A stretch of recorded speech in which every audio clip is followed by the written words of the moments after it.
Okay, so first, there's a lot to talk about, so I'm not even gonna waste any time at all because holy hell, this might very well be the biggest day yet in terms of Resident Evil news. Sorry it took a long time to finish this breakdown, by the way, but guys, there's just so much I wanted to talk about and cover, so yeah, I hope you all enjoyed this one. Anyways, a lot of the biggest creators surprised everybody this afternoon when an embargo lifted today, and apparently these creators got the opportunity to play roughly 3 hours of gameplay, and your boy sadly was not one of them. Regardless, that's not going to stop me from breaking down another Resident Evil Requiem trailer or gameplay footage, whatever you want to call this. So strap in, nerds, because we're about to jump into another RE9 breakdown. Now, before I do this though, there's 2 channels I want to give a shout out to. The first is Residents of Evil, one of the biggest Resident Evil YouTube channels around, probably one of the biggest inspiration for my channel when I first started out. They were one of the creators to receive this gameplay footage, and I'll be using their video to break down the new gameplay we got. If you're looking for a place to just watch gameplay without commentary, head over there. The other channel I want to mention is Maximilian Dude. While I'll be using Residents of Evil's gameplay footage that they uploaded on their channel for my breakdown, he does mention something in his breakdown that I haven't really heard other people mention, so I want to talk about that, but I'll get to that later. Another thing I want to say before we get started is that there's some bits of this information showcase, or whatever you want to call all of this stuff that's coming out of the woodworks, that could be viewed as spoilers. So if you don't want to be spoiled on something officially released by Capcom that takes place early on in the game, maybe click away from this video now. But with that out of the way, let's jump straight into it. Now we start off by seeing a familiar look at Leon looking at his watch while he waits for Victor Gideon. Notice the time, by the way, as I'll bring this up again. I believe it reads 11:26 p.m. I'm not the best at reading clocks or watches, just throwing that out there. However, while he's waiting, we hear a voice on the intercom screaming code 6 before a familiar face from previous trailers runs into the room, warning Leon of the outbreak that has occurred. Few things straight out of the gate that I want to address. First off, this secretary gets killed moments later, pretty much deconfirming the whole mysterious villain vibe I got from her when I first saw her in the Leon reveal trailer. Second thing, the scene of her welcoming someone to Rhodes Hill in the Leon trailer is confirmed to be her welcoming Leon, not Grace like some people thought for some reason. And the third thing that I want to point out about this secretary is the fact that she acted like she had no idea what's going on. She mentions that there is some sort of mass hysteria, but doesn't mention anything about an infection. Is she really unaware of the experimentation going on at the care center? But then at the same time, if we go back to the announcement on the intercom, she screams code 6, which I assume has something to do with an outbreak in the hospital. If this is her, then does that mean she chooses to hide the truth from Leon even when she's potentially about to get killed? Anyway, Leon, being the good old Boy Scout that he is, he sits back and watches the chainsaw wielding zombie doctor murder the secretary right in front of him, and he does nothing. Yeah, dude, you have plenty of time to react here, Leon. What the hell, dude? Fast forward a bit and we come to the end of the Grace demo, and we see the entire scene play out of Leon saving her. First off, I originally thought the hack would escape into the dark after Leon shot her to save Grace. However, this entire scene plays out and it looks like Leon might have killed her. Now, we don't know if she'll regenerate or mutate into something much worse, or if she's actually dead, but considering the fact that Leon was using the Requiem to take her out, I'm kind of concerned that he actually kills her in this sequence. Also, I'm sad if she's actually dead, because then it means we probably won't get a boss fight with her, which just kind of seems like a missed opportunity to me. No, I actually think there's still a really good chance she'll mutate into something worse later on, so I don't want to count her out just yet. Especially since we've seen similar situations play out with other monsters in Resident Evil, specifically with something else Nakanishi directed, Resident Evil 7, aka Jack Baker, guys. So again, I don't know if this stalker enemy is actually dead, but if she is, not gonna lie, I'll be slightly disappointed, but I really don't think she is. There's just gotta be more here. The second thing I want to point out is the exchange between Leon and Grace. We knew that Grace ended up with the Requiem at some point after Leon saved her from the hag, but I originally thought it was because something injured Leon or took him out of commission somehow, and Grace picked up his gun to find a way to save him. Well, that doesn't seem to be the case. After saving Grace, Gideon, using his goggles, it seems, activates a lockdown around the hospital, splitting the two of them up and locking them inside. Before Grace is separated from Leon, he gives her the Requiem, which explains how she ends up with this gun, though he only leaves her with 1 bullet.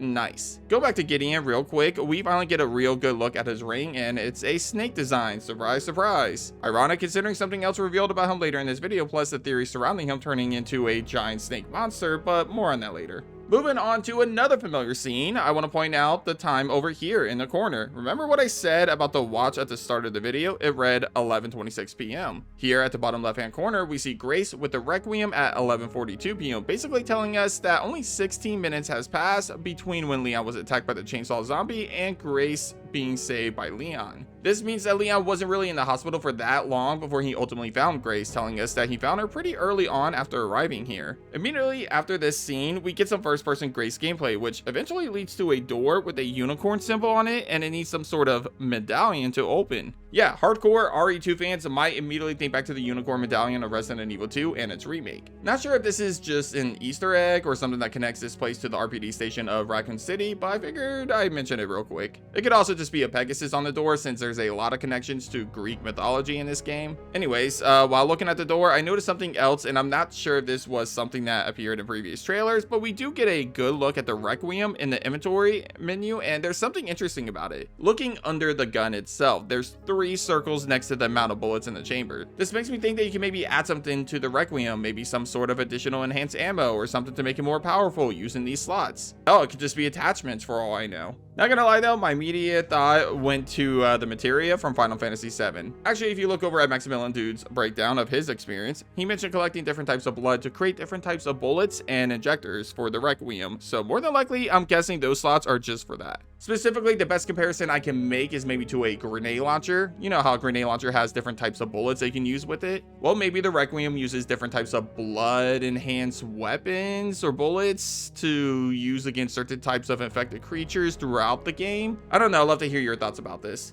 Also, while looking at the inventory menu, something else I want to point out really quickly is the fact that key items, at least for Grace, take up inventory spots. We know this because she's looking for something to put into the unicorn door, and it brings up her inventory screen. I know this seems like an obvious thing, but considering that a lot of action horror entries of the series, like Resident Evil 4 Remake, makes it to where key items don't take up inventory slots, I figured it was worth mentioning. On the note of inventory management, let's jump over to Leon, as your boy has his famous attaché case. Yep, it's literally identical to Resident Evil 4 Remake's inventory screen, essentially giving us the best of both worlds: limited inventory with Grace to fit survival horror, and an attaché case for Leon to fit action horror. Side note, I'm loving the stealth horror sections with Grace. This sequence right here of Grace having to use the environment to distract a zombie to get by it, since she doesn't have another gun yet outside of the Requiem, which only has, again, a single bullet that Leon left her, really makes me excited for the horror sections with Grace, and that they will actually be pretty damn terrifying, and I love that. A lot of the people that's played the game talked about these experiences and how it truly feels like a survival horror experience when playing as Grace, almost identical to the feeling we got with the Baker Estate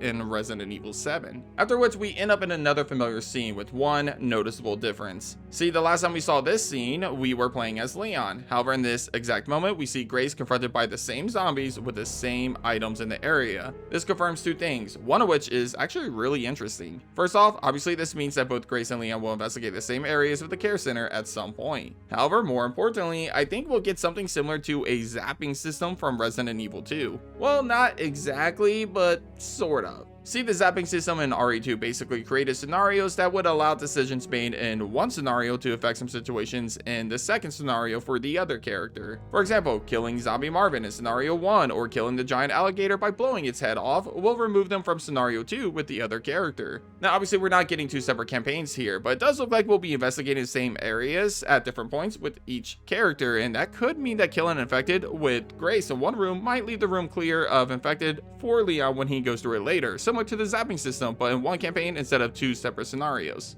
Actually, on that thought, after doing some research, I think Capcom actually confirms themselves that this will be the case, where killing zombies as Grace or Leon will remove them from the other's experience through these same areas. Well, maybe. There's the whole Crimson Head thing too, but more on that later. Also, before moving on, we get some more shots of different infected being able to attack you in various ways, like this one here being able to throw a wine bottle at you, and this one here being able to scream in your face. I'm assuming it's because she was a singer or something like that, since she was, I don't know, singing while we moved around the room, so that was a nice touch, to be honest. This is actually something that we'll talk a little more about when we start talking about the personalities of each of the zombies in the game, but again, more on that later. Fast forward a bit and we get another look at a different puzzle in the game. This time it's the box that we've seen in previous trailers. Now, I have seen other creators and even that scholar mention that this could be some sort of device for the antique coins we find in the game, but clearly this clip right here confirms what most people were leaning towards. It's just another puzzle. Okay, moving on, but there's really nothing important in this scene, but I just want to mention this. Hearing these 2 zombies talk to each other in creepy voices just absolutely gives me the chills. I love this sequence, and I can't wait to see more zombies doing things like this because it really creates an extremely unnerving situation. We've already seen bits and pieces of different zombies doing work-related activities that they remember from when they were alive, but honestly, I hope we get to see a lot more of this in the final game. Pretty excited about this feature, not gonna lie. Whew, okay, right before we get another look at the giant monster that I originally thought was Victor Gideon, more on that later by the way, we see this zombie with a blue ID badge on them. I didn't mention this before, but earlier in the trailer, there was this blue scanner of some kind next to a gated entryway. There's also another door that also has a blue scanner as well later in the trailer, giving us 2 different doors with these scanners. Then looking at this scene, this ID wristband is actually a key item that you can pick up. I'm assuming that this wristband will be used to access both doors, pretty much showcasing my favorite Resident Evil pastime, backtracking. Okay, in all seriousness though, I do want to mention that this ID wristband kind of reminds me of the one that we saw in Resident Evil 2 Remake when we were inside of Ness, Umbrella's research lab. Not sure if there's a connection here, but it's kind of hard to deny similarities, especially considering that Gideon used to work for Umbrella. Moving on, we see another sequence of Grace collecting blood from a corpse to create an injector that can instantly kill zombies. Now, we already talked about this section here in a previous video that pretty much confirms something similar to Crimson Heads in the game. Again, more on that later. However, I want to talk about this scene right here. It looks like the zombies don't have to be alive or, well,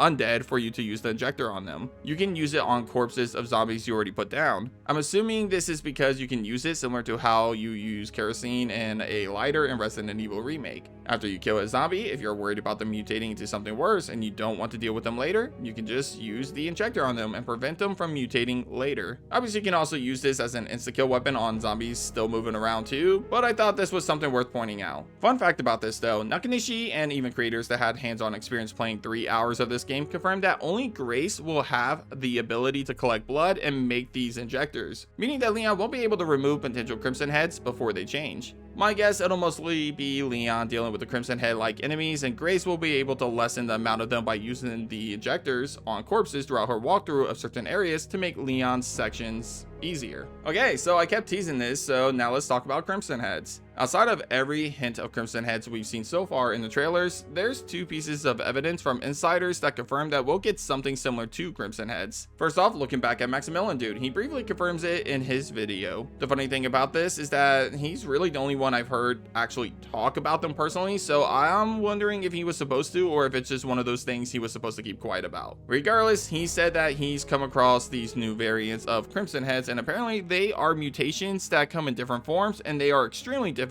to put down. Looking over at a notable leaker, Dust Golem, he said his sources from people that experienced the game claim that these new Crimson Heads are known as Blister Heads and they come in different forms. So yeah, we're finally getting something similar to Crimson Heads of Resident Evil Remake, and yeah, I'm actually really excited about that. Also, I remember some people being worried that antique coins can only be found and used by Leon to upgrade his weapons. Well, it looks like it's actually the opposite. Grace can find and pick up antique coins and store them in her inventory box. However, Leon can only see them, but not pick them up. Also, I'll play the clip so you guys can hear it, but we do get a short tease of the save room theme for Resident Evil Requiem, and it sounds great from the little bit I heard of it.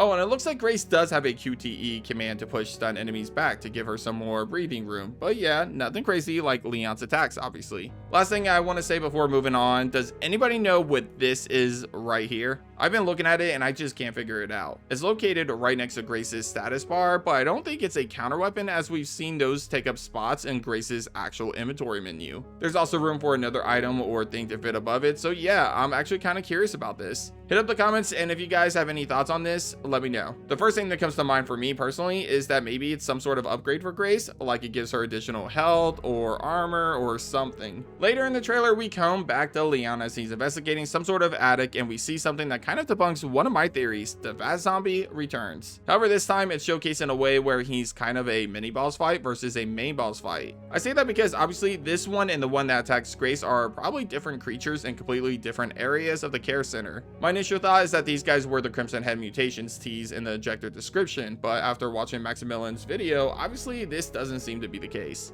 Regardless, depending on how many of these guys are roaming around the care center, they could be extremely dangerous as they take a lot of damage, it seems. There's a lot of really cool sequences with Leon fighting this thing. Again, a recurring theme in Requiem is how well the monsters and zombies interact with the environment around them. The fact that this creature breaks down entryways or gets stuck in other ones, reaching for the player, are just some of the coolest features I've seen in a survival horror game in a really long time. I really love how all of this looks, including the different approaches you can take with Leon to take them down. It seems I was a bit premature in my previous breakdown talking about how there's no yellow paint in the trailer, as this gameplay footage showcases some in this sequence in the attic. First off, the yellow ladder that indicates you can climb up it to a different level, similar to the one we saw in Resident Evil 3 Remake specifically, and then there's also these breakable boxes that all seem to have yellow stickers on them. Now personally, I've never been bothered by the whole yellow paint sticker thing, but I'm hoping that they tone this down a bit because I know a lot of fans out there are really hating on this mechanic. Now so far it doesn't seem to be as bad as Resident Evil 3 or 4 Remake, but we'll just have to keep our eyes on it. Okay, so now here's a few additional details from other sites that reported about the game. Now some of this gets pretty damn close to spoiler territory, so again, now's the time to click away, but keep in mind that all of this Capcom has allowed people to talk about around the internet. None of this is leaked information that Capcom themselves didn't want out there in the first place. Okay, so with that out of the way, apparently the person that Leon is talking to on comms has been revealed to people that experience a 3-hour gameplay experience, but because of NDAs with Capcom, they are not allowed to reveal who this is. For me, this basically confirms that it's someone important or someone that we know, considering the fact that Capcom themselves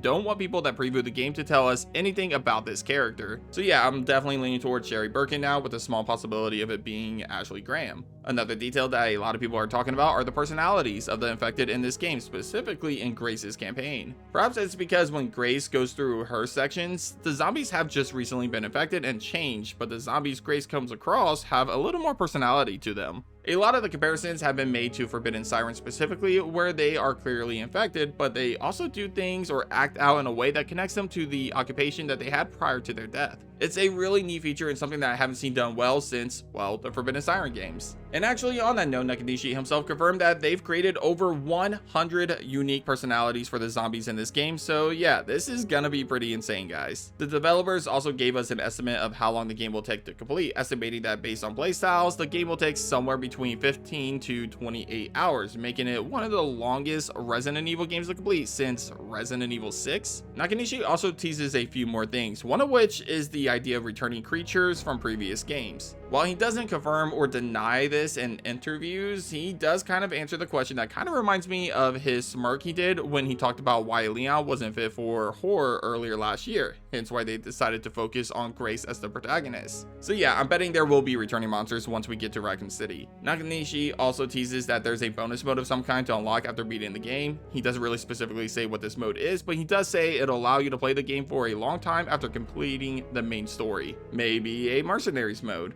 Now, let's go back to Victor Gideon, as there's one small feature about him that has been talked about after the embargo lifted today, and that's his tongue. Apparently, his tongue is split similar to a snake, which ultimately gives us all the impression that more than likely the theories of Gideon becoming a snake-like boss fight at some point in the game are very likely at this point. Combine that with his ring that I mentioned earlier, yeah, this is probably gonna happen. On the note, I gotta wonder, how many snake-like boss fights does that make now for the series? Oh, and another thing that creators and even Nakanishi commented on is something that Victor Gideon says. Apparently, he calls the infection that Leon has and the infection that he himself has the Umbrella Curse. Nakanishi doesn't really explain what he means by this, but hints towards it having a deep connection to Raccoon City. I wonder how long Leon's actually been infected, guys. Okay, so now if you really want to dive into potential spoiler territory here, a few outlets talked about things that they specifically were told not to mention, or at least tease things that they were not supposed to mention. Again, spoilers for those that care, so click away if you don't want to hear any of this information. Anyway, one outlet mentioned two types of characters involved in the story. The first one was some sort of returning Resident Evil character that they can't really talk about yet. My thoughts, I'm leaning towards this person being Sherry Birkin, the person that Leon talks to on the comms. We've heard other people talk about how they know who Leon is talking to, but they are not allowed to say who it is yet. Now we have someone saying there is a returning Resident Evil character that they can't talk about yet. So yeah, it seems like that both of these things are referring to the same person in my opinion. Apparently there's also someone else in the game that does something to change up the gameplay experience for Grace's sections of the game, though the articles fail to mention exactly what they mean by this. Some people are saying that it could be the little girl that the previous trailers keep hinting towards.